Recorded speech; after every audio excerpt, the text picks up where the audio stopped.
Assalamualaikum warahmatullahi Recording in progress. wabarakatuh.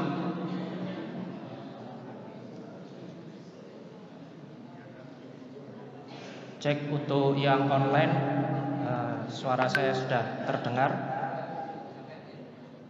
Mungkin bisa mengacungkan jempolnya untuk yang online. Terdengar dengan jelas, nih. Alhamdulillah. Insyaallah langsung saja kita mulai. Bismillahirrahmanirrahim. Alhamdulillahirabbil alamin. Alhamdulillahilladzi hadana li hadza wa ma kunna linahtadiya laula an hadanallah. Laqad ja'at rusulu rabbina bil haqq wa nudu antil kumul jannatu uristumuha bima kuntum ta'malun. Asyhadu an la ilaha illallah wa asyhadu anna Muhammadan abduhu wa rasuluh sallallahu alaihi wasallam wa ala alihi wa ashabihi amma ba'du. Pertama, tidak lupa wajib kita ucapkan puja dan puji syukur atas segala nikmat yang telah diberikan Allah kepada kita, sehingga sampai saat ini, sampai detik ini, satu-satunya kita semua masih mendapatkan nikmatnya Allah, mendapatkan karunia-Nya Allah, mendapatkan rahmatnya Allah berupa hidayahnya Allah. Atas semua peparing Allah tersebut disyukuri dengan ucapan syukur Alhamdulillahirabbil alamin. Kemudian yang kedua kalinya,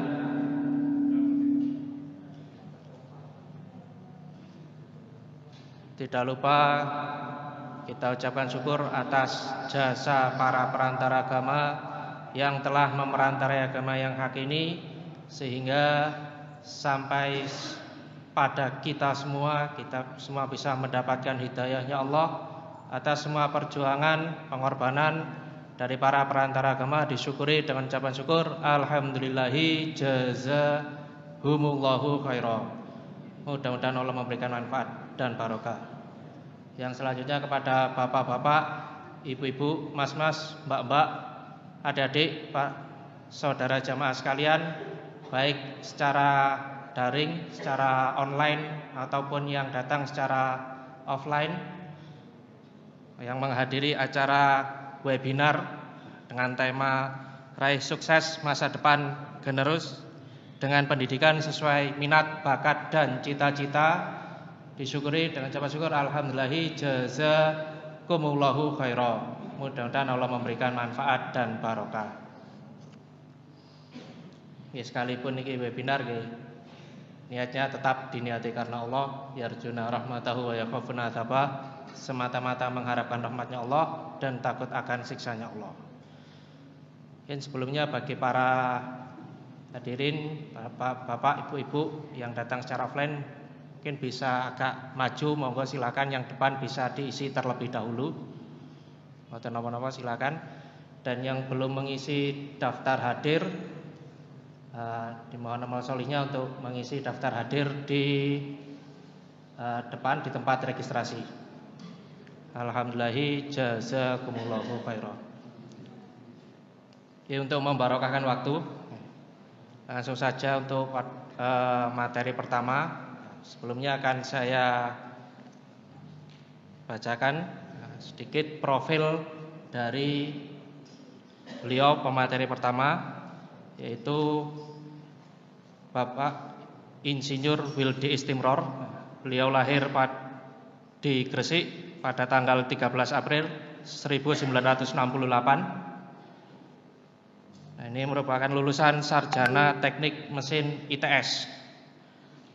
Kemudian pernah bekerja selama 1 tahun di PT Semen Gresik dan selama 16 tahun di PT Philips Indonesia. Jabatan terakhir sebagai Direktur HRD. Dan sekarang merupakan founder, owner, komisaris dari Shelter Group. Nah, dapuannya kathah, yang jelas penerobos pusat dan lain-lainnya, insyaallah kuatah, jadi tidak bisa disebutkan satu persatu. Nanti beliau sendiri yang akan menyampaikan. Insyaallah itu sekilas tentang beliau. Untuk membarokahkan waktu, langsung saja materi pertama yang sudah ditunggu-tunggu kepada beliau, Bapak Insinyur Wildi Istimror, kami persilakan.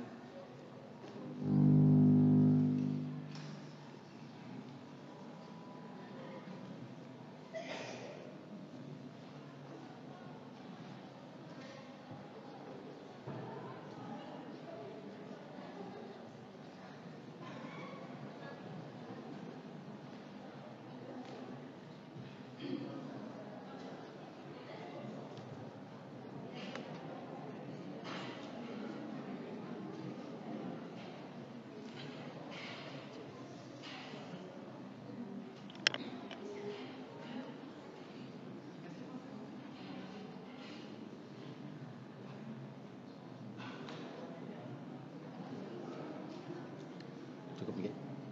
Bisa langsung sama. Assalamualaikum warahmatullahi wabarakatuh.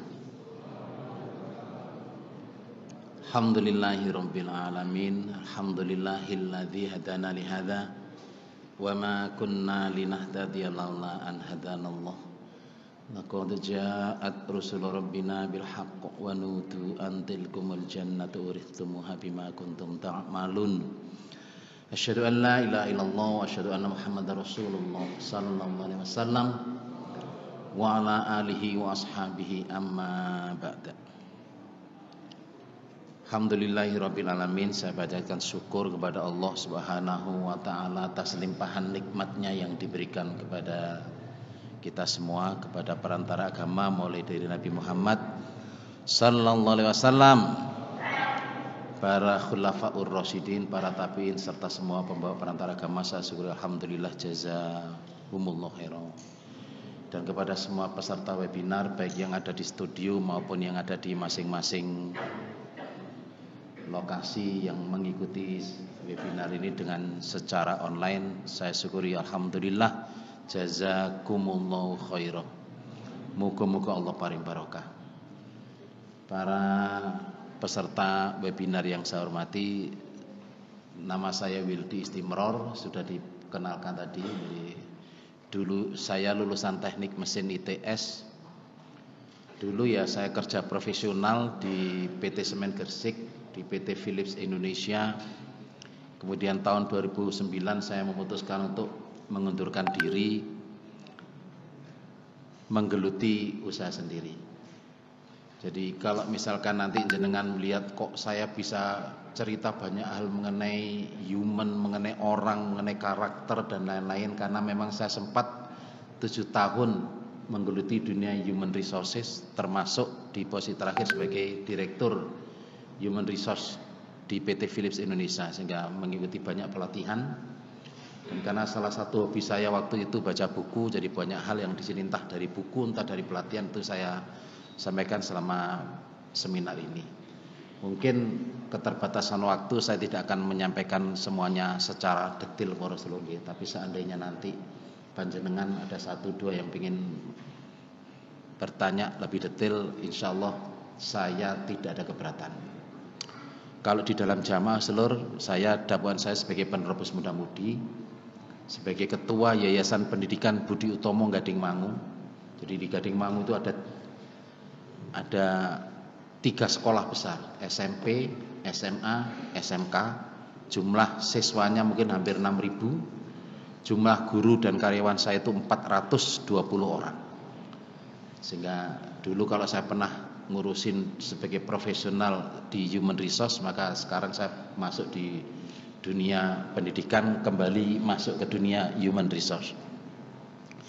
Nah, satu kehormatan saya bisa ada di tengah panjenengan semuanya, baik yang offline maupun online, dengan satu tema menarik, raih sukses masa depan generus dengan pendidikan sesuai minat, bakat dan cita-cita. Saya terus terang begitu ditunjukkan ini oleh Mas Kisdianto dari Malang, saya cukup senang karena topik ini bagi saya sangat relevan dan saya mendukung penuh apa yang dimaksud di topik ini. Bapak-bapak, ibu-ibu, kok nggak bisa gerak ini, Mas?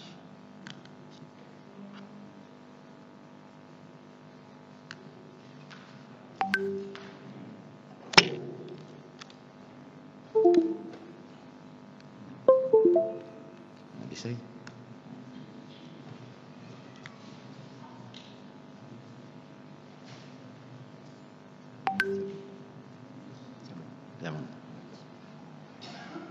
Nah, kira. Kalau saya ngomong soal sukses, bapak-bapak, ibu-ibu, tergantung bagaimana kita melihat dari perspektifnya. Ada orang melihat sukses itu dari sisi material perspektif. Sukses itu kalau dia mengatakan, saya kalau punya uang banyak berarti saya sukses. Saya kalau punya kekayaan, punya rumah yang baik, punya mobil yang mewah, punya helikopter, punya pesawat, ya, ya. Ada orang mengatakan ukuran kesuksesan itu ya ini. Kalau orang itu melihat sukses itu perspektifnya dari material saja, ya definisi sukses nggak akan jauh dari sini. Ngomong soal uang, harta, ya, physical properties, ya, mobil, rumah dan lain-lain. Kalau orang itu melihat perspektif sukses itu adalah dari sosial perspektif, maka mereka melihatnya bercita-cita, saya pengen jadi pejabat, saya pengen jadi orang terkenal, jadi penyanyi, jadi selebritis, dari selebgram dan lain-lain. Pokoknya dia pengen ketenaran, dia pengen jabatan, dia pengen diakui, status sosialnya berbeda dengan yang lainnya melalui, ya, sosial perspektifnya. Ini juga sukses. Ada orang mengatakan sukses itu ya ini sukses itu. Ya, saya nggak mengatakan ini harus jamaah. Ini saya ngomong umum, saudara. Tapi ada juga orang yang melihat sukses itu dari perspektif agama, perspektif religius. Saya sukses itu kalau saya menjadi seorang mubalighat. Boleh, karena dia melihat sukses itu dari perspektif agama. Saya sukses itu kalau menjadi orang yang bermanfaat orang lain, jadi guru sekolah, jadi guru ngaji, merasa bermanfaat bagi orang lain. Ya, dia mengatakan kalau saya bisa jadi guru, saya sukses karena saya bisa mendidik generus. Ya. Ada orang yang mengatakan sukses itu apapun hidup saya di dunia, yang penting di akhirat nanti saya masuk surga. Silahkan. Ya. Karena masing-masing orang itu para sedulur, ya, bisa berbeda. Ya. Tapi bagi orang jamaah, bagi kita jamaah, suksesnya generus itu sangat spesifik, seperti yang digariskan keimaman. Jadi upaya kita untuk membina generus kita itu seluruh definisi suksesnya itu kalau anak-anak kita, generus kita itu memenuhi apa? Trisukses. Kalau anak-anak kita itu adalah anak-anak yang alim fakih, kalau anak-anak kita itu adalah menjadi generus yang berakhlakul karimah, kalau toh anak-anak kita itu bisa menjadi generus yang mandiri, maka disitulah kita sebagai jamaah mendefinisikan diri sebagai sukses. Suksesnya jamaah itu dasarnya 3 ini dulu. Adapun perspektif sukses dari si material, saya ingin menjadi anak-anak yang berilmunya, agamanya tinggi, akhlaknya baik, punya kemandirian, plus kaya, itu bonus. Tapi di kita sendiri di dalam jamaah itu, jangan sampai kita punya cita-cita anak-anak kita, generus kita, mendidik mereka itu hanya berorientasi kepada kekayaan atau berorientasi kepada status sosial. Karena sejatinya kesuksesan generus jamaah itu, ya, sangat tergantung dari trisukses ini. Semakin kita bisa memenuhi, apakah anak-anak kita itu menjadi anak-anak yang alim fakih, akhlakul karimah dan mandiri, berarti anak kita sukses. Tidak harus punya rumah yang mewah, tidak harus punya mobil yang mewah, tidak punya harus harta yang berlebih. Selama mereka itu bisa mandiri secara ekonomi kecukupan, nggak ganggu pengurus, nggak ngerepotin orang tua, ya. Selama mereka punya akhlak yang baik, tidak mencuri, tidak mengganggu tetangga, ya, bekerja yang jujur amanah, 6 topiat luhur. Selama mereka menjadi orang-orang yang alim fakih, ibadahnya lancar, sholatnya enggak kelenderan pada saat menjalankan pekerjaannya, maka anak kita itu seluruh berarti secara cita-cita itu sudah berhasil. Meskipun toh sukses itu bermacam-macam, tapi bagi jamaah sederhana seluruh. Jamaah itu suksesnya pembinaan generus itu kalau kita menciptakan generus yang ilmu fakih, menciptakan generasi yang berakhlakul karimah, menciptakan generasi yang mandiri, pasti mereka akan menjadi orang-orang yang sukses. Kalau saya simpulkan para sedulur, ya,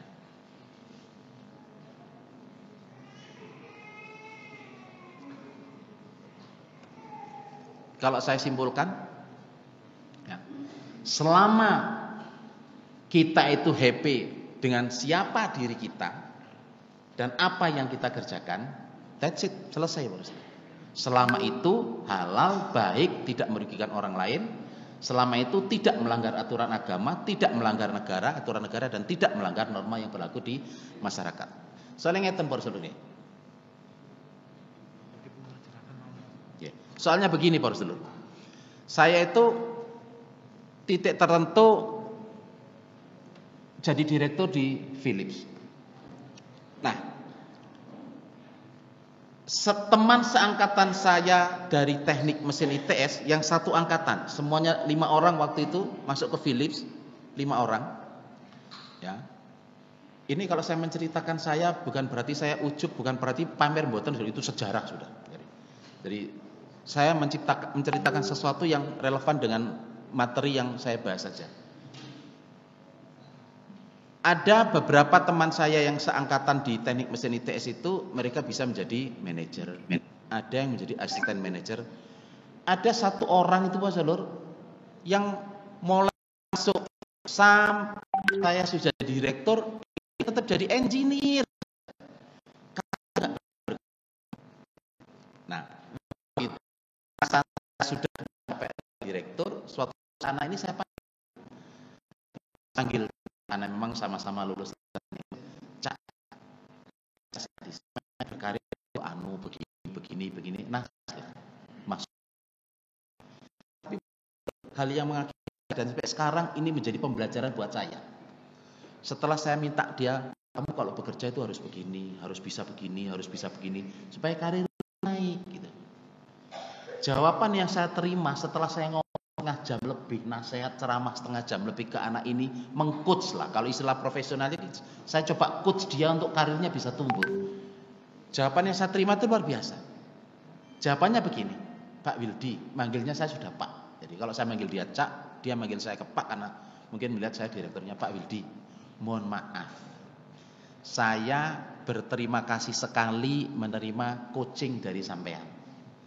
Tapi perlu Bapak ketahui, saya itu Pak Wildi tidak pernah bercita-cita untuk menjadi direktur. Saya tidak pernah bercita-cita untuk menjadi seorang general manager. Saya itu cita-cita saya yang penting saya punya rumah meskipun toh 1-2 kamar. Yang penting saya punya sepeda motor, saya bisa kesana kemari dengan istri dan anak saya. Itu cukup. Coba Pak Rasul. Bayangan saya, namanya seorang sarjana teknik mesin, sementara saya yang sudah di level direktur melihat gaji dia itu tidak lebih dari 25% gaji saya. Jadi gapnya jauh gajinya. Itu dia ternyata sama sekali tidak tergiur. Dan sampai sekarang pun yang dia miliki ya rumah dengan 2 kamar, sepeda motor, 1 dia punya, 1 dia punya buat anaknya.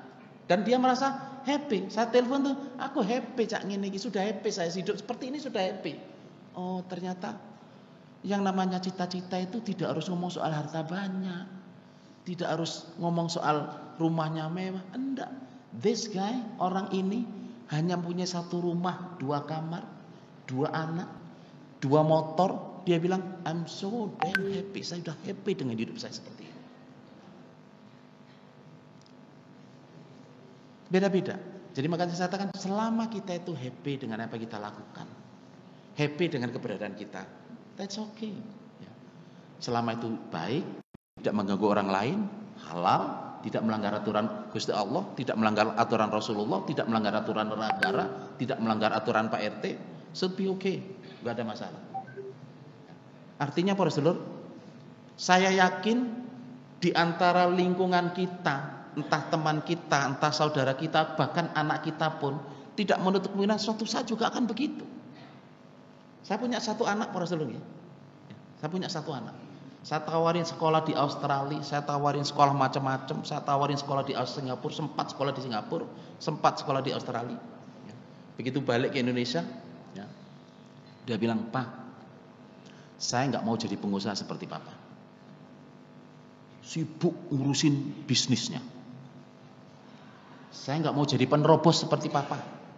Kesana kemari, ninggal istri, ninggal anak. Itu belum menikah sudah ngomong begitu bapak-bapak. Masih usia 17-18 tahun. Saya nggak pengen hidup seperti papa. Nggak pengen jadi penerobos, saya pengen jadi jamaah. Yang penting saya 5 bab tertib, nanti mati saya masuk surga. Para saudara mendengar seperti itu, harusnya saya sedih apa bahagia? Yang saya terjadi pada saya bahagia. Yang penting hari ini jamaah, sudah bagus. Pengen cita-cita masuk surga. Mau cita-cita apa lagi saudara? Yang lebih tinggi daripada masuk surga? Ada apa enggak? Enggak ada. Adapun dia enggak pengen jadi pengusaha, fine. Memang dia enggak pengen jadi pengusaha. Saya enggak pengen kerja kantoran, Pak. Terus sampean pengen jadi apa nak? Saya pengen menggeluti dunia tulis. Dan saya pengen mencari maisha dari tulisan saya. Entah novel, entah puisi. Yang dilakukan sekarang, itu ternyata enggak bisa disamakan. Meskipun toh saya ya lulusan perguruan tinggi, saya pernah bekerja jadi direktur, saya mendirikan perusahaan sampai sekarang karyawan saya itu hampir 9.000 lebih karyawan saya sekarang. 9.000 lebih. Ternyata anak saya pun tidak mewarisi apa yang ada dalam diri saya. Justru senang nulis. Padahal dulu para saudara, saya waktu SD itu salah satu pelajaran yang paling saya benci itu disuruh ngarang sama suruh gambar. Itu pelajaran paling saya benci. Saya benci gambar, saya benci kan dulu sering ada pelajaran mengarang. Gini apa nggih? Zaman kita SD, SMP. Wah, itu pelajaran paling saya benci selalu. Saya tuh paling benci mengarang, paling benci gambar. Anak saya paling seneng gambar, paling seneng ngarang. Masya Allah, Gusti Allah memang Maha Kuasa. Saya paling seneng matematika. Wong ijazah saya itu, ijazah SMA saya itu matematika 10, fisika 10. Anak saya belas Pak, matematika 4 cukup, fisika 4 ya alhamdulillah sudah. Enggak 2 saja udah alhamdulillah coba. Bapaknya matematika 10 ijazah. Nilai ijazah mboten rapot lho. Kalau rapot ya sudah jelas 10 semua. Ya. Ijazah 10 matematika, ijazah bapaknya fisika 10, bosok kena anak iso lho. 3, 4. Astagfirullahaladzim. Tapi ya saudara, inilah caranya Gusti Allah mencukupi, memberi qadar kepada masing-masing makhluknya. Sekarang anak saya hidupnya bikin novel, saudara. Yang kadang-kadang otak saya enggak gaduh. Lah gimana para saudara? Bikin novel itu baru tahap 1. Sing jilid 1 nih saudara, niku sudah 340 halaman. Gawe cerita, ngarang romantisme remaja, ya. Orang sampai menikah terus sak buku 340 halaman ini piye lemu ngarang. Itu ilmu saya enggak gaduh. 1 jilid saja enggak gaduh. Dia cerita, "Pak, nanti yang kedua tuh tokoh ini mati." Terus muncul tokoh baru namanya ini. Udah begitu nanti ceritanya akan bergeser, orang ini hidup di Malaysia, yang ini hidup di sini begini-begini. Lah yang ketiga beda lagi, Pak. Orang ini balik ke Indonesia. Bahaya. Itu otak saya enggak nyambung blas. Lenis, bapakmu beda le karo awakmu, kalah level tak bilang gitu. Ya. Tapi para saudara, apakah saya mengatakan anak saya bodoh? Enggak, para saudara. Anak saya memang tidak pandai di urusan matematika, tapi urusan mengarang pintar apa enggak? Sing mengarang ya bapak sing bodoh, para saudara. Wong dijak bayang novel 4 jilid, bapaknya itu enggak bisa bayangin, saudara. Lah bapak biasa hitung matematika kok ilmu bayangan, enggak ketemu, saudara. Enggak ketemu, saudara. Enggak ketemu. Tapi inilah, saudara. Makanya saudara, kalau kita ngomong cita-cita, enggak usah kaget. Bagi kita yang penting anak-anak kita itu memenuhi trik sukses generus, cukup, saudara. Mereka tidak harus menjadi orang-orang yang punya mobil mewah dan lain-lain. Fenomenanya, orang tuanya adalah dokter yang sukses dan mempunyai klinik, akan berusaha membuat sedemikian rupa sehingga anaknya juga bisa menjadi seorang dokter. Pernah tahu ngeten iki napa mboten seluruh? Pernah melihat ini enggak? Sering. Ada seorang yang insinyur, bapaknya kontraktor. Pengen anaknya jadi kontraktor enggak? Pengen. Dan fenomena banyak di para seluruh. Saya pernah di salah satu daerah seluruh, orang tuanya menyekolahkan, memang bapaknya ibu sugih, Pak dokter, ibu dokter. Loh, itu enggak senang seluruh. Wow, pokoknya demikian dilalana, memang anak baik. Terus gitu selesai bisa seluruh.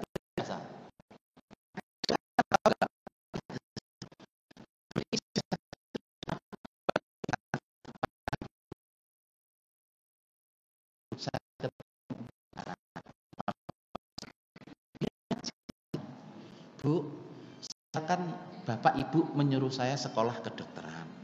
Saya sudah taat sama Bapak sama Ibu. Sekali ini saya diwisuda, ini ijazah dokter saya. Dan karena saya nggak pengen jadi dokter, ijazah ini saya persembahkan buat Bapak Ibu, silakan dipakai. Tapi saya tidak akan, mohon maaf, tugas perintah panjenengan saya jadi dokter sudah saya laksanakan. Sekolah dokternya saya laksanakan, tapi saya mohon maaf tidak bisa menjadi seorang dokter. Ijazah diserahkan ke bapak ibunya, anaknya ngomong saya tidak mau jadi dokter. Shock bapaknya. Ketemu dengan saya, ngomong, terus ayo kita ngobrol digali, tiba pengen dadi kafe, Pak Rasul. Pengen usaha kafe, kopi. Sekarang apa sih? Jadi pengusaha kafe, ya berhasil, ya cukup misalnya dari jualan kopi. Seorang dokter, sarjana dokter. Nah, apakah harus seperti itu? Nek bapak ibu dokter, anaknya harus jadi dokter. Harus seperti itu apa enggak bapak ibu? Enggak harus. Karena untuk menjadi seorang yang sukses itu tidak harus menjadi seorang dokter seperti bapak ibunya. Orang tua yang adalah pengusaha yang sukses demi meneruskan sukses bisnisnya, maka dia mengharap anaknya juga bisa menjadi pengusaha dan meneruskan usaha orang tuanya. Seperti ini juga banyak enggak di kalangan kita? Banyak, banyak. Karena orang tuanya itu orang pengusaha sukses, dia pengen anaknya itu piye carane yo iso tetap jadi pengusaha supaya usaha orang tuanya bisa diteruskan. Yang ketiga, Rasulullah, fenomena yang sering kali kita lihat, masih banyak orang tua yang berpendirian bahwa tingginya ranking rapot dan ijazah adalah jaminan kesuksesan anak. Ini masih banyak kita lihat ya, bahwa anak kalau sekolah itu harus rankingnya bagus, rapotnya bagus, ya apa enggak? Orang tua itu kalau menyekolahkan anak, pengen anaknya punya rapot yang bagus apa enggak? Pengen ijazahnya bagus apa enggak? Terus apakah kalau nilai ijazah bagus, nilai rapot bagus, terus itu jaminan kesuksesan anak? Enggak, Pak Rasulullah. Enggak. Ya. Tak ceritani Pak Rasulullah, saya di ITS itu indeks prestasi saya 2,5. Tinggi apa rendah? Dari 4 loh ya. Harusnya kan 4 indeks prestasi itu. Saya 2,5. Tinggi apa rendah? Rendah. Jangan nyek. Saya tuh datang jauh-jauh dari Gading ke sini Pak Yai, dinyek Pak Yai. Katanya indeks prestasi saya rendah. Semulai ya Pak ya. Indeks prestasi saya rendah.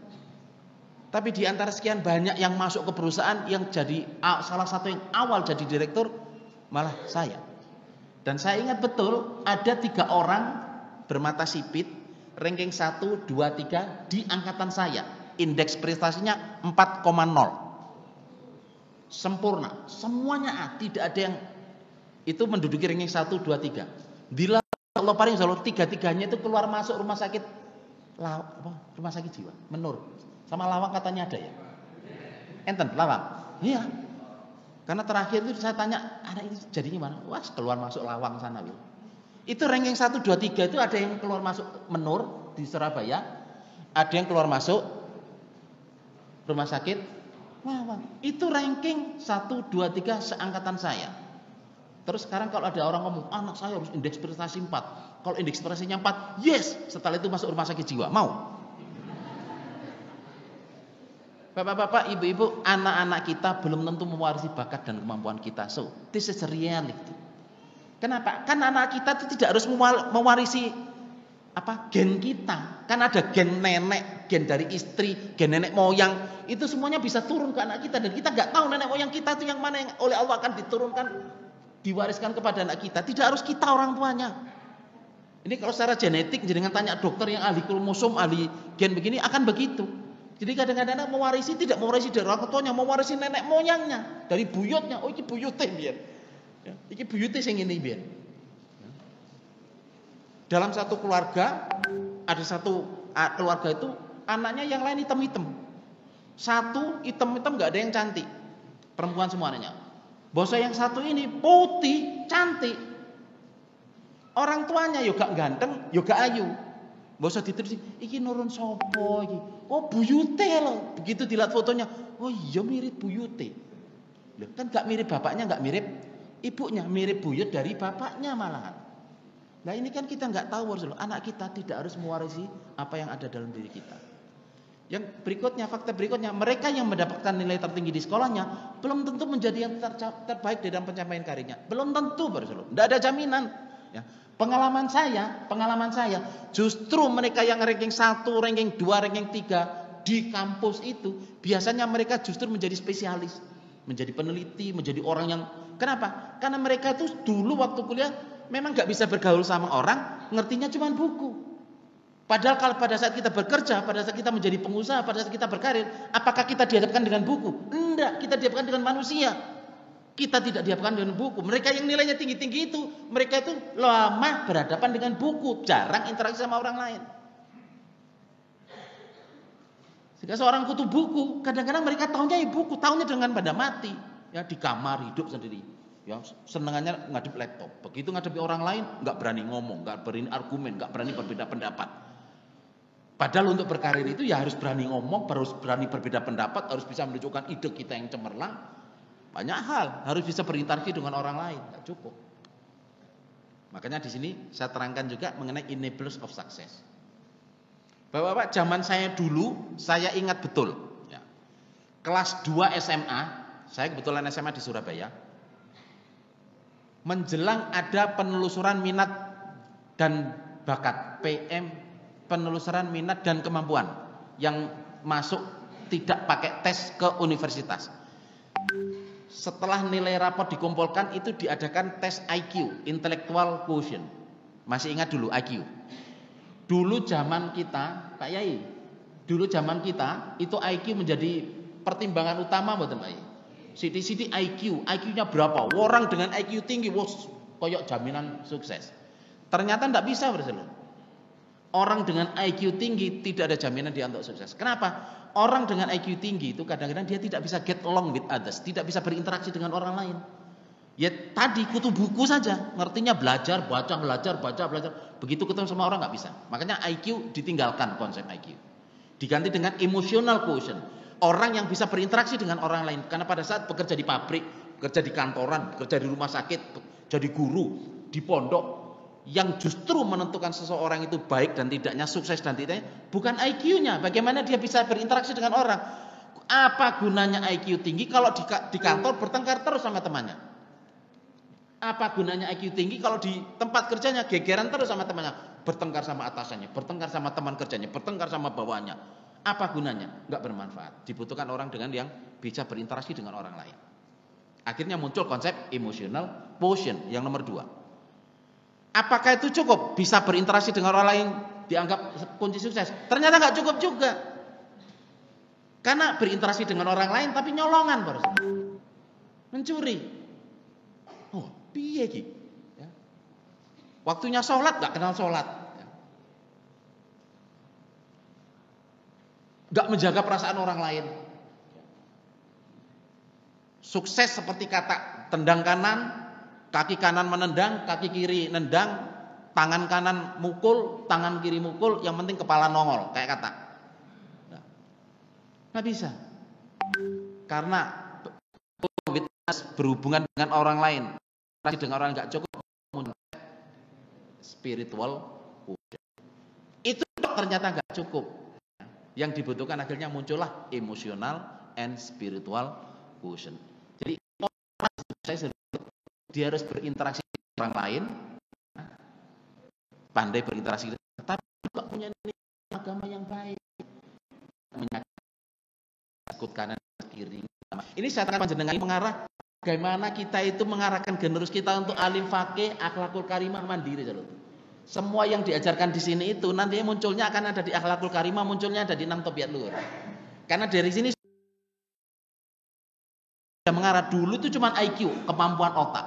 Kemudian bagaimana berinteraksi dengan orang lain. Kemudian bagaimana dia membawa nilai spiritual, keagamaan. Ya. Ternyata yang dibutuhkan apa, Seluruh? Berinteraksi dengan orang lain harus bisa, tapi nilai keagamanya juga ada. Muncul konsep ESQ, emotional and spiritual quotient. Sekarang mengarah ke sana. Enablers of success berikutnya. Ya. Zaman saya masuk di PT Semen Gresik. Saya cuma setahun, karena setelah saya masuk Semen Gresik itu, saya cuma berpikir gini, saya kalau mau kerja berkarir di PT Semen Gresik, kapan saya jadi direkturnya? Kapan saya kayanya? Kapan saya punya mobilnya? Kenapa, Saudara? Karena pada saat saya masuk di PT Semen Gresik itu, yang namanya orang sukses itu antri arisan. Masa kerja yang dihitung. Kalau 10 tahun masa kerja jadi manajer. Ya. Asisten manajer. 15 tahun masa kerja jadi manajer. 20 tahun masa kerja jadi general manager. 30 tahun masa kerja jadi ini. Jadi semakin orang itu hanya dihargai berdasarkan masa kerjanya saja. Lah kapan saya jadi manajer kalau saya harus menunggu 20 tahun, kelamaan bagi saya. Enggak cocok. Makanya saya pindah. Karena di banyak perusahaan waktu itu yang namanya sukses itu hanya nunggu orang seperti arisan. Ya. Arisan nek gak saiki ya sesuk ya ben ya pokoknya pasti akan dapat. Ya. Terus apakah itu nilai baik? Gak bisa. Karena orang dengan masa kerja baik, tinggi, tapi dia gak kompeten. Gak iso jadi manajer, gak iso jadi seorang pemimpin. Ya. Konsep ini ditinggalkan. Muncullah melihat orang yang berpendidikan. Zaman saya lulus kuliah itu, yang namanya pendidikan itu masih menjadi tolak ukur utama. Orang kalau sudah nilai lulus S1 itu gajinya sekian. Masuk di S1 gajinya sekian. Masuk dengan S2 gajinya sekian. Melihatnya itu pendidikan. Masuk SMA gajinya sekian. Ternyata belakangan juga diketahui orang S1 belum semuanya mampu bekerja dengan baik. Orang lulus S2 pun belum tentu bisa menunjukkan kinerja pekerjaan yang baik, kinerja kemampuan kerja yang baik. Oh, berarti dan buktinya apa Pak Saudara? Pada saat saya menjadi direktur di Philips itu, saya cuma S1. Tapi anak buah saya Saudara, itu yang lulusan Amerika itu banyak. Yang lulusan Inggris itu banyak, yang lulusan Australia itu banyak. Padahal mereka S2, ada yang S3. Ada satu yang lulusan Harvard University. Kurang apa coba kalau sudah lulusan Harvard University, Pak Saudara? Ternyata pendidikan itu pun juga tidak mencukupi, Pak Saudara. Karena ada orang dengan nilai kuliahnya S2, tapi begitu urusan pekerjaan tidak bisa melakukan pekerjaannya. Tidak cukup. Muncul konsep kompetensi base. Oh, saya tidak peduli apakah itu S1, lulusan SMA, lulusan S2, lulusan S1, lulusan S3, yang penting dia kompeten, mampu melakukan pekerjaannya. Lulusan SMA mampu, tetap saya hargai sebagai orang yang mampu, duduk di sini. Gak mampu ya di sini. Lulusan S2 tapi gak mampu ya di sini. Lulusan SMA tapi kompetensinya bagus di sini. Orang melihatnya bergeser dari semua masa kerja berubah menjadi pendidikan, bergeser lagi menjadi berdasarkan kompetensi. Ya. Ternyata orang dengan kompetensi yang bagus, kemampuan kerja yang bagus, nggak cukup kemampuannya bagus, tapi nyolongan, suka mencuri, suka membuli anak buahnya, suka membuli temannya. Oh, nggak cukup. Orang dengan kompetensi kerjaan yang bagus, nggak cukup. Harus punya karakter yang bagus. Akhirnya sekarang semuanya bergeser menjadi karakter ini. Para seluruh sekali lagi, kalau saya ngomong karakter, saya ngomong yang di awal tadi itu emotional spiritual quotient, jenengan hubungkan dengan trik sukses generus. Trik sukses generus ada pendidikan karakternya, ada pembuatan para seluruh. Iya apa enggak? Ada apa enggak? Trik sukses generus itu ada pendidikan emosional, rukun, kompak, kerjasama yang baik. Sama pendidikan spiritual, jujur, amanah, mujid, musid, ada di dalamnya enggak? Ada di dalamnya enggak? Ada. Jadi apa yang ada di ilmu modern ini para sedulur, ya, enable success, semuanya sudah ada dalam jamaah. Trik sukses itu, nabi al-nur, ada semuanya. Artinya kalau ada di jamaah itu tepat para sedulur. Karena justru itulah yang sekarang ini. Makanya kalau kita anak kita mikir emosional, spiritual, teori ini mengulik. Jadi kalau Ari Gini Sebastian itu segini soal bukunya. Mau cotok is ngelun dengan bos. Ya. Baca yang tengah, depan lupa seluruh. Baca yang belakang, depan sama tengah lupa. Tapi seluruh panjenengan semuanya itu menyambut bukunya Ari Ginanjar Sebastian yang setebel ini dan berbagai macam buku ESQ juga ngomong soal pendidikan karakter di luar sana. Kita itu loh sama Bapak Imam dinasihati. Generus kita dididik tri sukses generus. Bisa praktek 6 tabiat luhur, bisa praktek 4 tali keimanan, dan semua yang dibutuhkan di luar sana para seluruh itu sudah tercakup di dalam program-program jamaah. Jenengan lihat wawancaranya Helmi Yahya dengan pemilik Cat Avian, pemilik Clio. Ngertos Clio? Air minum Clio. Ya. Hermanto Tanoko. Hermanto Tanoko ini generasi kedua, bapaknya udah meninggal. Yang mendirikan Avian, Cat Avian itu bapaknya. Ya. Sekarang sudah anaknya Hermanto Tanoko. Helmi Yahya wawancara ke Hermanto Tanoko. Tanya, Pak Hermanto, perusahaan Avian Group ini kan berkembang pesat dari satu perusahaan cat sekarang sudah hampir 100 perusahaan. Ya. Sekarang cara Anda memilih orang untuk dipromosikan menjadi manajer, menjadi direktur, gimana? Kriterianya apa? Apakah Anda mencari seorang harus S2, harus S3, harus lulusan UI, harus lulusan luar negeri, harus lulusan Harvard? Hermanto Tanoko mengatakan, enggak. Bagi saya, pendidikannya enggak penting.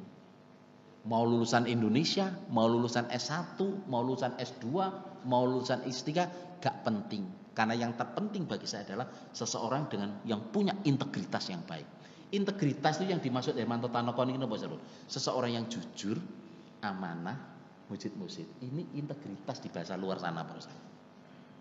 Jadi bahkan yang diinginkan seorang CEO perusahaan dengan 100 perusahaan Avian Group itu, dia tidak butuh seorang S2. Tidak butuh. Profesor sekarang S2, S3 aja enggak butuh. Butuh nilai rapat apa enggak? Butuh nilai rapat. Butuh nilai rapat ijazah SMA. Enggak butuh, Profesor. Wong S2 saja enggak dibutuhkan kok. Apalagi rapot ijazah SMA, apalagi rapot ijazah SMP. Enggak dibutuhkan, Profesor. Yang dibutuhkan seseorang yang punya integritas yang tinggi, jujur, amanah, mujid-mujid, itu yang dia butuhkan.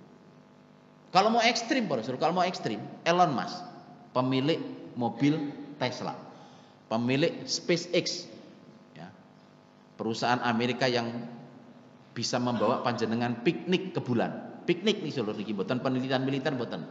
Jadi panjenengan wis bosen piknik teng Liep, ya, bosen piknik teng Matos, bosen piknik pantai sebelah Liep niku napa, Pak? Ada pantai toh? Puger. Wis pokoknya bosen piknik di dunia, bisa piknik ke planet Mars dengan menggunakan pesawatnya Elon Musk. Dia mengatakan saya nggak butuh ijazah orang berijazah. Karena apa yang dipelajari seorang doktor S3, semua ilmunya doktor S3 ini bisa dipelajari di internet. Jadi nggak harus punya ijazah untuk mendapatkan ilmunya seorang S3 itu. Karena ilmunya S3 ini semuanya ada di internet. Ada semuanya.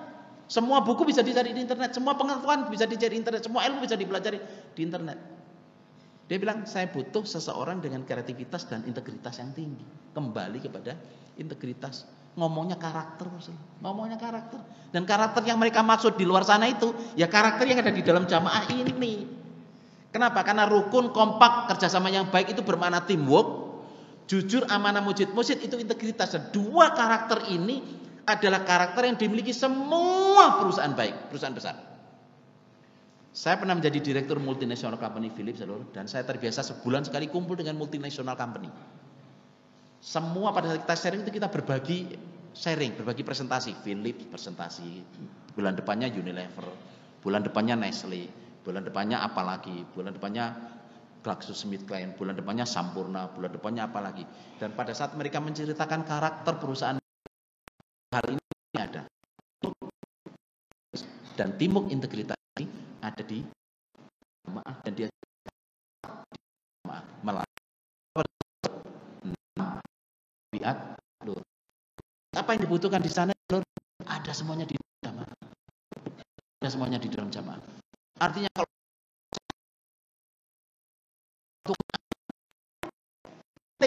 itu di luar sana, Di luar sana yang diajarkan oleh mereka itu memang nilainya tinggi, ijazahnya tinggi, ya, wawasannya tinggi, tapi mereka bekal yang cukup dengan karakter yang baik. Tidak ada pendidikan agama, tidak ada pendidikan karakter. Kalau itu ada, lemah. Kita suruh mulai pagi sampai pagi lagi pendidikannya pendidikan karakter yang paling kuat. Ya pada. Nah, tugas orang tua dalam kesuksesan anak, satu, menjadi role model yang sempurna buat anaknya. Rasulullah bisa enggak? Orang tua itu harus bisa menjadi contoh anak-anaknya. Ini Einstein Rasulullah, orang yang meninggal di tahun 1700 berapa itu. Einstein ngomong, tidak ada pendidikan terbaik orang tua kepada anaknya memberikan contoh yang baik.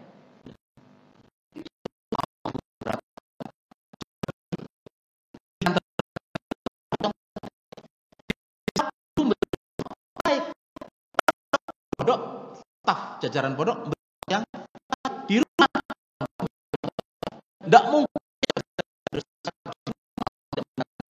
di sekolah, tidak bisa. Jadi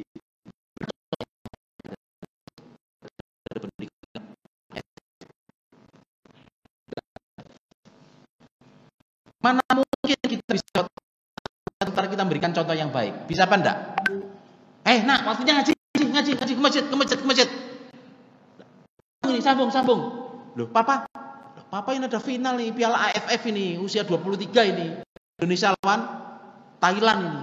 Lah, loh kok enak papa nonton? Lah, papa kan kerja capek ya. Kira-kira anak kita berangkat ngaji semangat apa tidak, Ustaz? Nggak akan semangat. Tapi kalau orang tuanya, "Nduk, Mas, ayo ngaji yuk." Papa aja capek habis kerja, tapi insya Allah papa tetap pengen ngaji. Sampean yo kan gak begitu capek toh, ayo ngaji yuk. Kira-kira anak seneng apa enggak seperti itu? Seneng karena melihat orang tuanya yang sudah capek kerja seharian, ya, bapaknya capek kerja seharian, tetap ngajak ngaji dan cerita, "Bapak ya capek, Nak, tapi kan ini waktunya sambung, ayo sambung." Anaknya semangat sambung apa enggak? Semangat, Bos. Semangat. Dan ini harus dipraktekkan di dalam institusi jamaah. Di rumah orang tuanya harus memberikan contoh yang baik, di sekolah guru harus memberikan contoh yang baik, di pondok guru pondoknya harus memberikan contoh yang baik. Yang kedua, membimbing dan menasihati. Saya katakan membimbing dan menasihati bagaimana? Membina bukan menghina. Jadi kalau ada anak kita yang salah, belajar matematika nggak bisa, ya dibina para sedulur, ngene lho nak tak ajari. Jangan sampai tahu anak kita 5 kali 5 berapa? 30. Goblok mentok. Kamu gurumu yang ngajari begitu ta? Iya, gurumu goblok pisan, enggak paling kabeh goblok. Anaknya kan enggak mau disalahkan sendiri. Yo kata guru 30 gitu. Ya, susah para saudara. Enggak, Nak. Gini, Ibu ajari caranya 5 kali 5 itu berapa? Kalau enggak bisa ngajari, ya bayar orang untuk ngajari dong. Menuntun bukan menuntut. Kalau anak kita nggak bisa dituntun, para sedulur. Jangan dituntut untuk mengerti sementara kita sendiri nggak punya waktu untuk menuntun. Mengajak bukan mengejek. Mengajak bukan mengejek. Waktunya ngaji, anaknya pengen main bola. Kamu tuh main bola pengen jadi gelandangan, tak? Jadi waktunya ngaji malah main bola. Kamu nanti bola terus gelandangan. Mengajak ngaji itu harus mengatakan anaknya menjadi seorang gelandangan. Biasanya ngeten iki ibu-ibu. Nggih napa mboten? Kadung nesu, wis kesel masak. Utamane belanjane wis tanggal tua, Mas. Belanjane ada tanggal tua, tanggal 25 wis tongpis, anake musel ya. Kudu nesu wae. Mengarahkan bukan mematahkan. Kamu cita-citamu jadi apa? Saya pengen jadi pemain gulat. Terus ya sekarang pengen belut terus Bu saya, Bu. Oh, kowe gulat iki pengen dadi opo lah. Di mengarahkan bukan mempertahankan, arahkan. Nah, kalau pegulat itu kita lihat loh, sekarang yang gulat-gulat itu jarang orang Indonesia itu menang. Belum banyak yang top. Ya, jadi jangan jadi gulat dong. Pemain badminton aja loh sudah banyak yang menang. Loh kan beda, Bro. Beda. mengarahkan bukan mematahkan. Ada orang tua itu para saudara jarang ngomong sama anaknya. Gak cocok sama anaknya itu terus menghindari bicara para saudara. Males ngomong karo anakku. Anggur ngomong aku dibantah gitu terus. Jangan pernah putus asa, saudara. Bangun komunikasi yang baik dengan anak kita.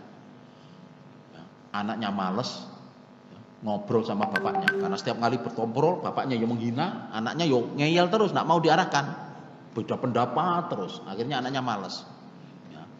Suatu saat anaknya butuh tulisan SPP. Ya. Pak, minta SPP, taruh di meja makan. Nggak mau bicara. Besok waktunya bayar SPP. Bapaknya juga nggak mau ngomong, ditulis kapan nak tanggal terakhirnya, kapan tanggal terakhirnya. Udah ditinggal di meja lagi. Anaknya udah pergi gitu. Terus besok Pak, tulis lagi, taruh meja makan lagi. Ganti bapaknya, wah kalau besok papa belum ada uang. Para saudara, melihat komunikasi seperti ini, sampean bisa membayangkan ikan menjadi keluarga yang indah enggak? Menjadi keluarga yang indah apa enggak? So, communication bond is essential. Bangun komunikasi yang baik dengan anak. Sedongkol apapun perasaan kita, sedongkol apapun hati kita, komunikasi dengan anak nggak boleh ditinggal. Makanya dengan anak itu jangan perlakuan mereka seperti objek, perlakuan mereka seperti subjek. Ya. Saya dengan anak-anak kadang-kadang kalau manggil itu nggak saya sering manggil nak, saya biasa manggil nak gitu. Ya. Tapi kadang-kadang pas pengen akrab itu, bro, gimana kabarnya bro? Itu ada saya yang balas, sehat bro, waduh. Tapi saya menyampaikannya dengan nada guyon, anak saya pun menjawabnya dengan nada guyon. Gimana apa kabarnya Pak? Tetap balik Pak, cium kamu. Saya kalau ketemu cium pipi kanan, cium pipi kiri. Tapi waktu ketemu itu bro gitu. Hanya untuk menambah keakraban saja. Kadang-kadang perbedaan pendapat atau kita minta anak kita begini gak diturunin, wongkol. Tapi kita harus menemukan berbagai macam cara supaya komunikasi kita dengan anak itu baik.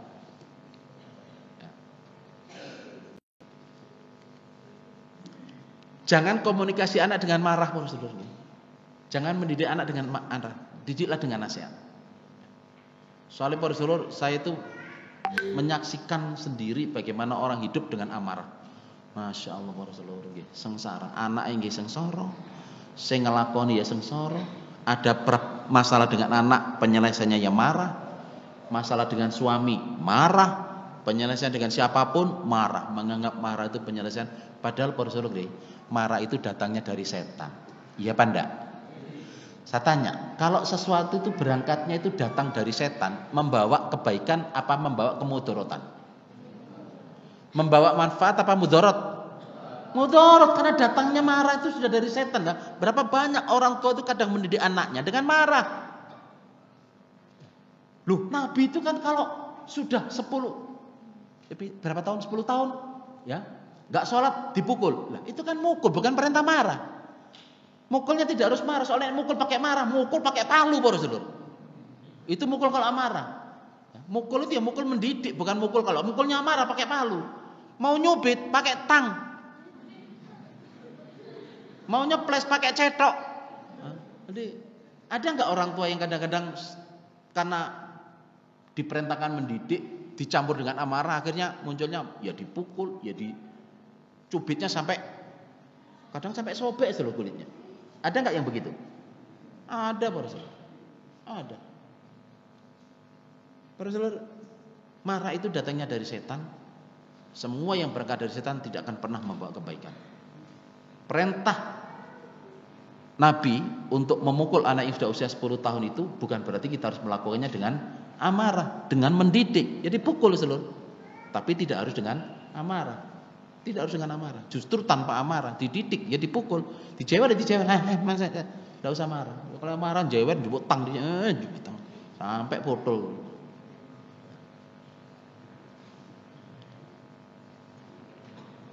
Nah, kadang-kadang kita itu nggak bisa membedakan antara nasihat sama marah. Entah ini jadi pengurus, hati-hati ya, jadi imaman pengurus seluruhnya. Kita harus bisa membedakan mana itu amarah, mana nasihat. Semua ya, marah dan nasihat itu bisa dibedakan dari 3 hal. Satu, dari pemilihan kata. Kalau di situ ada kata-kata yang merendahkan orang lain, itu amarah apa nasihat, Saudara? Nasihat apa amarah? Alah, kamu baru anak kemarin sore. Nah, ini nasihat apa amarah? Amarah, Saudara. Loh, saya itu lebih tua umurnya daripada kamu. Amarah apa nasihat? Amarah. Kalau pemilihan katanya itu sudah merendahkan orang lain, ya, itu amarah, bukan nasihat. Nasihat tidak akan pernah meremehkan orang lain. Yang kedua, dari pemakaian intonasi. Enggak, aku itu enggak begitu. Marah apa enggak? Tapi kalau orang selur, aku jane orang ngono Mas. Marah apa enggak? Aku gak ngono. Marah apa enggak? Marah apa enggak? Aku gak ngono. Marah apa enggak? Enggak.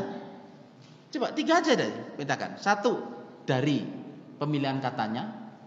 Kalau kata itu ada orang buat orang tersinggung, ada merendahkan orang lain, itu marah. Kalau memakai intonasi nada yang tinggi, itu marah, Saudara. Karena kalau enggak marah, enggak, aku enggak gitu. Marah apa enggak? Ada enggak orang ngomong, aku enggak begitu sambil tertawa? Enggak ada, Saudara. Enggak bisa. Orang yang marah itu enggak bisa sambil tertawa. Tapi kalau orang enggak marah, aku enggak gitu. Nah, marah, Saudara, sambil tertawa pun bisa. Enggak, saya enggak begitu kok. Enggak mengatakan begitu. Swear aku enggak begitu. Enggak marah, Saudara. Tapi bisa enggak orang tertawa tapi ngomong enggak bisa, Saudara. Nada tinggi enggak bisa dicampur dengan tertawa. Karena amarah itu yang marah. Jadi siapapun itu, orang tua, pengurus, kalau selama masih menggunakan nada tinggi itu marah, Saudara. Nek gak marah. Kalau kita sama anak, Saudara, nek nada tinggi berarti kita marah. Padahal marah itu datangnya dari semua yang dari setan tidak akan membawa kebaikan. Yang ketiga, dari wajah, Saudara. Ada enggak orang wajah? Aku nesu lagi. Jenengan percaya kalau saya marah? Jenengan percaya saya marah? Saya marah ini ibu-ibu. Ibu-ibu, saya marah loh ya. Jenengan percaya kalau saya marah? Enggak, tapi kalau Bapak, saya belum ini. Mimiknya udah serius. Marah apa enggak? Saya ini enggak marah. Ada, percaya kalau saya enggak marah? Itu biasanya ibu-ibu begitu.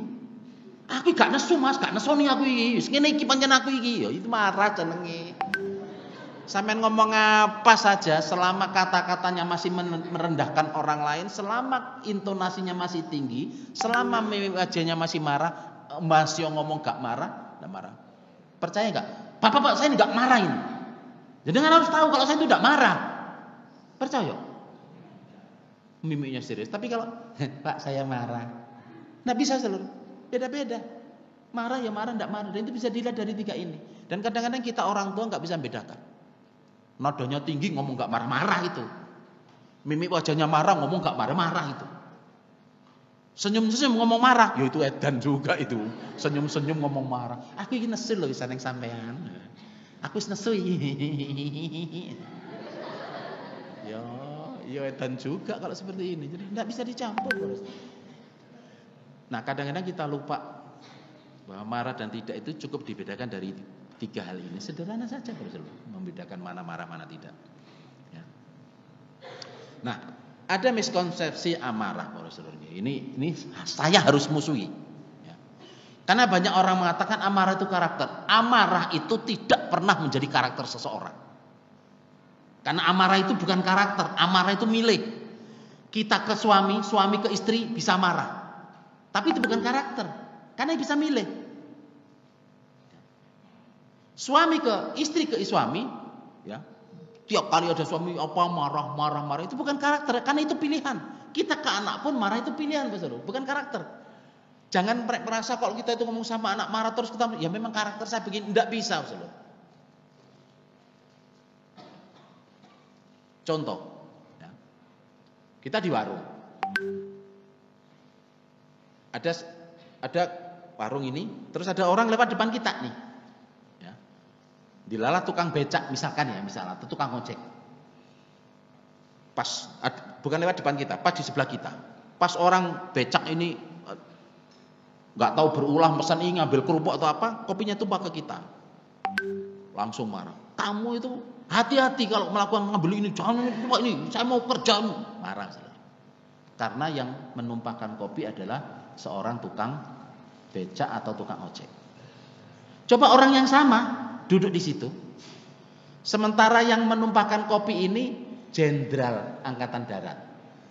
Makan Jenderal Angkatan Darat dikawal oleh 3 pengawal. Jenderalnya ngambil kerupuk, kopinya 3. Marah nggak orang ini? Kamu tuh jenderal goblok, matamu picek. Berani begitu? Oh ya, dicengkeweng ngono, ceprok gitu. Nggih napa nggih? Berarti marah itu pilihan apa karakter? Kalau karakter, mau di sini tukang ojek, mau di sini jenderal, marah dia karena karakter. Berarti marah itu karakter apa pilihan? Pilihan. Jadi kalau kita itu ke anak Mas Dulur kok biasa marah, jangan merasa menganggap itu karakter terus kita menganggap marah itu biasa. Enggak, karena marah itu pilihan. Marah never been a character. Marah is a choices. Marah itu pilihan. Understand?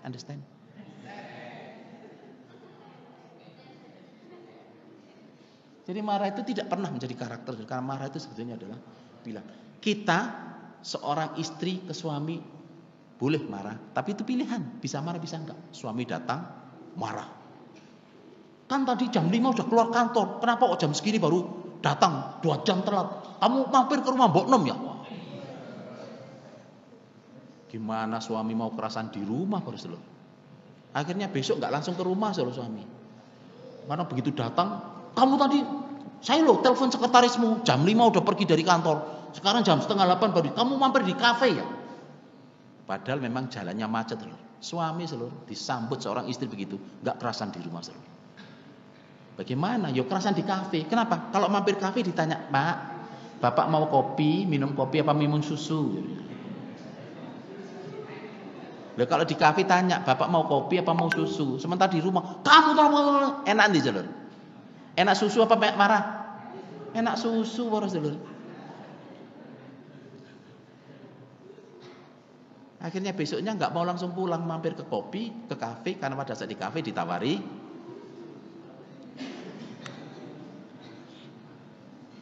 So, marah is not a character, ya.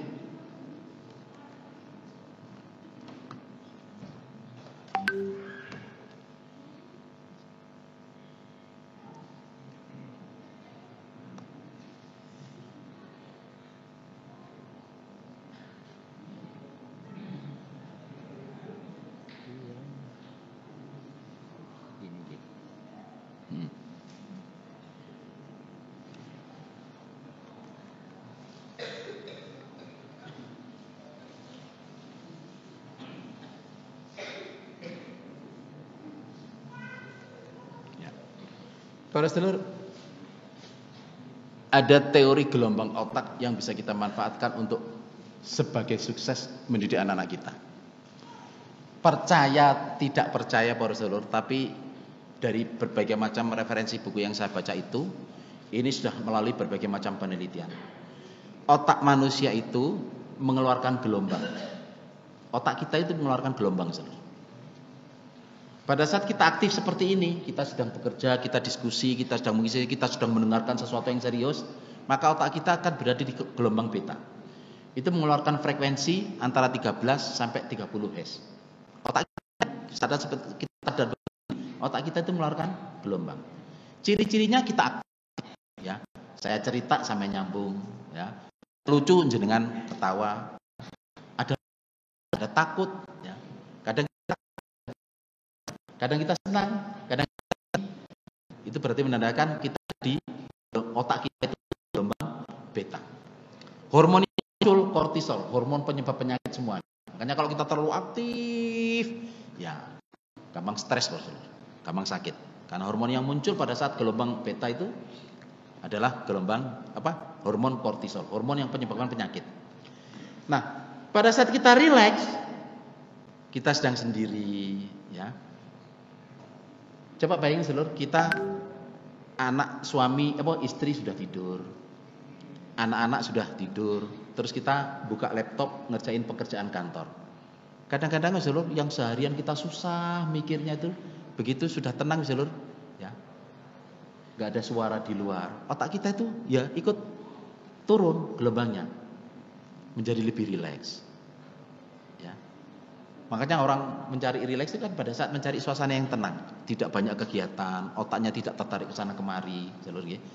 Itu gelombang alfa ini gelombang yang relaksasi, gelombang mediatif, super learning. Kadang-kadang saya sendiri merasakan ya, mau tidur gitu ya. Kita tuh belum bisa tidur, nyantai begini jalur. Ingat-ingat pekerjaan kantor, ingat-ingat masalah anak. Justru pada saat gelombang kita sedang tenang, begitu ya saudara. Itu super learning sebetulnya. Di titik ini adalah otak yang super, kita tuh mudah sekali belajar. Pada saat kita berpikir pekerjaan kantor itu seringkali justru ide penyelesaiannya muncul pada saat kita main di gelombang otak ini. Ya, super learning. Hormon yang muncul endorfin, senang. Allah coba bayangin ya, ini yang sudah punya suami istri ya. Pada saat kita berjumpa sama istri kita, cium-ciuman, rangkulan ya. Ini bukan bermakna porno maksud saya. Pada saat kita sedang berjumpa tenang sama istri, ciuman, kita cium kening istri kita. Itu hati kita tenang enggak? Pikiran kita tenang, otak kita tenang. Itu otak yang super learning. Turun lagi, ini gelombang beta, gelombang alfa ini pada saat otak kita sadar. Ada kondisi di mana otak kita nggak sadar. Para sedulur, ada banyak tubuh bisa lakukan pada saat otak kita itu nggak sadar. Subconscious mind, unconscious. Sekarang saya tanya para sedulur, pada saat sampean mendengarkan saya ngomong seperti ini, ya, itu ada yang garuk-garuk tangan begini. Ini pada saat garuk-garuk itu diperintah apa enggak? Enggak, sedulur. Kadang-kadang kita pas mendengarkan tangan-tangan kita garuk-garuk lah. Bahwa kita garuk-garuk ini, otak kita nggak memberi perintah. Berarti otak itu secara tidak sadar memerintah sendiri tanpa kita memerintah. Pada saat kita mendengarkan seperti ini, panjenengan meminta jantung untuk berdetak nama mboten? Enggak kan? Otak kita otomatis sudah memerintahkan jantung kita untuk berdetak kok. Dan prakteknya berapa? 88% kegiatan tubuh ini dilakukan oleh subconscious mind, oleh otak yang tidak perlu nyadari, yang tidak sadar. Denyut jantung kita itu terus, mau kita melek, mau kita aktif, mau kita tidur, denyut jantung ini digerakkan oleh otak kita untuk terus berpacu. Dan 88% kegiatan tubuh ini dilakukan oleh subconscious mind, otak yang tidak sadar. Hanya 12% yang sadar. Banyak loh. Kita digigit nyamuk itu kadang-kadang otak kita belum nyambung, tangan kita udah begini. Tangan kita udah mukul duluan. Banyak yang bisa dilakukan oleh otak yang nggak sadar itu. Nah, kita bermain-main di gelombang otak. Pada saat otak kita bermain di gelombang theta, itu deep meditation, mimpi, problem solving. Nah, korelasinya kita dengan pendidikan anak, para sedulur. Salah satu teori yang saya terima di berbagai macam seminar, buku dan pendidikan, itu justru pada saat kita itu anak-anak kita menjelang tidur, sudah ngantuk-ngantuk, dekati anak kita pada saat mereka menjelang tidur, dinasihati. Ya. Saya sering kali melihat pengakuan seorang orang tua, entah bapak entah ibu, pada saat anaknya nakal, dia bilang begini, Pak, anak saya dulu nakal. Terus setiap kali dia itu tidur, Pak, saya deketi itu, saya elus-elus kepalanya, saya doain, ya Allah, anak saya ini panjenengan jadikan menjadi anak yang solihah. Itu kadang-kadang anaknya itu masih balas marah-marah, karena memang dia sama orang tuanya itu ya bertengkar terus. Tapi orang tuanya nggak nyerah. Setiap kali mau tidur didoain anaknya sambil dipegang ubun-ubunnya begini. Ya Allah.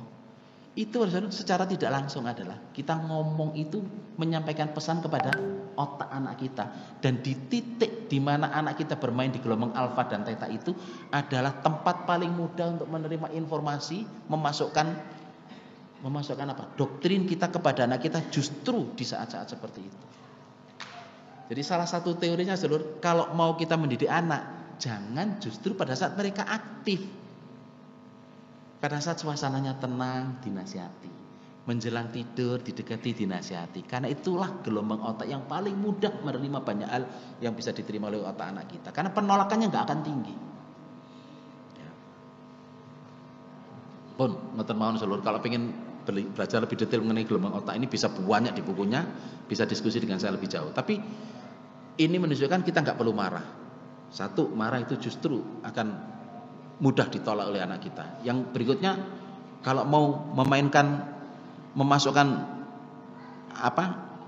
belief kepada anak kita ya pada saat dia sedang santai, mau tidur, baru bangun tidur sambil dipijeti. Anakku, anak soleh, anak pinter, rajin sekolah, ngajinya rajin, jadi mubalik-mubaligot, sambil pijeti sambil bangunkan itu. Pada saat anak bangun itu dari delta seluruh naik ke theta, naik ke alfa. Itu saat-saat yang tepat kita itu memberikan nasihat terbaik, meskipun anak kita itu ya gak jawab, gak apa, tapi itu masuk di otaknya, itu ditangkap oleh subconscious mind anak kita. Ngaten nggih? Nek waktu ini cukup saya bisa lebih banyak seluruh, tapi ini sudah jam segini. Menitipkan tempat yang terbaik buat anaknya seperti Anas bin Malik dititipkan kepada Rasulullah. Ada titik di mana kita sudah gak kuat lagi menahan anak kita seluruh, saking nakali, atau memang kita secara sadar pengen menitipkan anak. Padahal Anas bin Malik ini, anaknya Malik ini, oleh orang tuanya memang sengaja dititipkan kepada Rasulullah untuk dididik oleh Rasulullah. Lah zaman Nabi seluruh belum ada sekolah, belum ada pondok, menitipkannya langsung kepada Rasul. Lah sekarang praktek kita menitipkan Anas sebagaimana Anas dititipkan kepada Rasulullah itu, menitipkannya bagaimana? Ya ke sekolah-sekolah jamaah itu, ke pondok-pondok jamaah itu. Anak-anak kita kalau kita susah atau memang kita pengen menitipkan anaknya, ya titipkan kepada anak tempat jamaah ini yang terbaik seluruh. Jadi kalau kita menyekolahkan, memondokkan anak kita di pondok-pondok jamaah, kita menyekolahkan anak kita di tempat-tempat jamaah, itu ya seperti kita praktek Anas dititipkan oleh orang tuanya kepada Rasulullah itu. Ditempatkan di tempat yang terbaik buat anaknya, di pondok. Makanya di sini saya beri contoh bisa, karena saya orang Gading ya. SMA Budi Utomo Gading Mangu, SMA Budi Utomo Gading Mangu, SMK Budi Utomo Gading Mangu, SMK Budi Utomo Kertosono, SMK Budi Utomo Purwodadi, IIBS Baitul Mahsurin ya. Tuan rumahnya ini ya, gak tak cantumkan ya gak dikei makan malam saya. Bahaya nanti pulang kelaparan saya. Alhamdulillah tak cantumkan sudah dikasih makan saya tadi. Saya ngomong Mas ada loh IIB saya tulis itu. Ya. Ini sebagai orang tua, sebagai siswa, ya seandainya dari siswa harus berbangga. Justru kita itu harus berlomba-lomba menitipkan anak kita, saudara kita, melakukan kita di tempat-tempat jamaah, karena Nabi itu mencontohkan dari dulu. Anas itu dititipkan Nabi, akhirnya jadi mubalik, ya jadi orang kaya, ya jadi agnia, ya jadi pejabat waktu itu. Setahu saya dia jadi gubernur di salah satu provinsi di zaman Rasulullah dan Khulafaur Rasyidin. Ya. Jadi orang kaya juga Anas ini. Abu Hurairah juga jadi gubernur. Ya. Jadi seandainya para saudara kita orang tua kok menitipkan anak kita di sekolah-sekolah jamaah, di tempat-tempat jamaah, yois pas karena Nabi, zaman Nabi itu ada contoh yang baik yang sudah dipraktekkan oleh. Gambaran ini ngeten para saudara. Ibaratkan menitipkan barang di arus sungai yang baik bermuara pada lautan kebaikan. Saya melihat di Gading Mas Lun. Ini saya pernah ceritakan pada saat daerahan. Di Gading itu mulai jam 4 pagi itu udah gerutuk. Subuh, sholat subuh di masjid. Nanti habis sholat subuh gerutuk rumahnya sendiri. Waktunya ngaji, habis subuh kan ada ngaji. Niki sing ngaji di masjid luhur, sholat di sini, sholatnya. Sing sholat di masjid dulu, ngaji dari sini seberang. Gerutuk. Ngeten nih saudara, kita menitipkan di tempat seperti itu. Ada anak, 1-2 anak kok mau ikut jelek itu susah para saudara. Mau tentang arus dulu, kan arusnya ke sini semua. Wae ngaji semua. Wae sholat semua. Kalau kita nyari barang mau nentang arus dulu susah. Pada saat arus ke sini ada kayu yang mau ke sini susah saudara, karena akan ketabrak arus ini. Makanya banyak anak-anak nakal yang saya itu pernah ketemu sama orang tua siswa itu, begitu saya nerobos di dalamnya langsung cium tangan, begitu selesai ketua yayasan Gading, saya syukur jaga orang tangan Pak, syukur banget anak saya dulu wakal di rumah, pulang-pulang jadi mubalik, Masya Allah, saking senengnya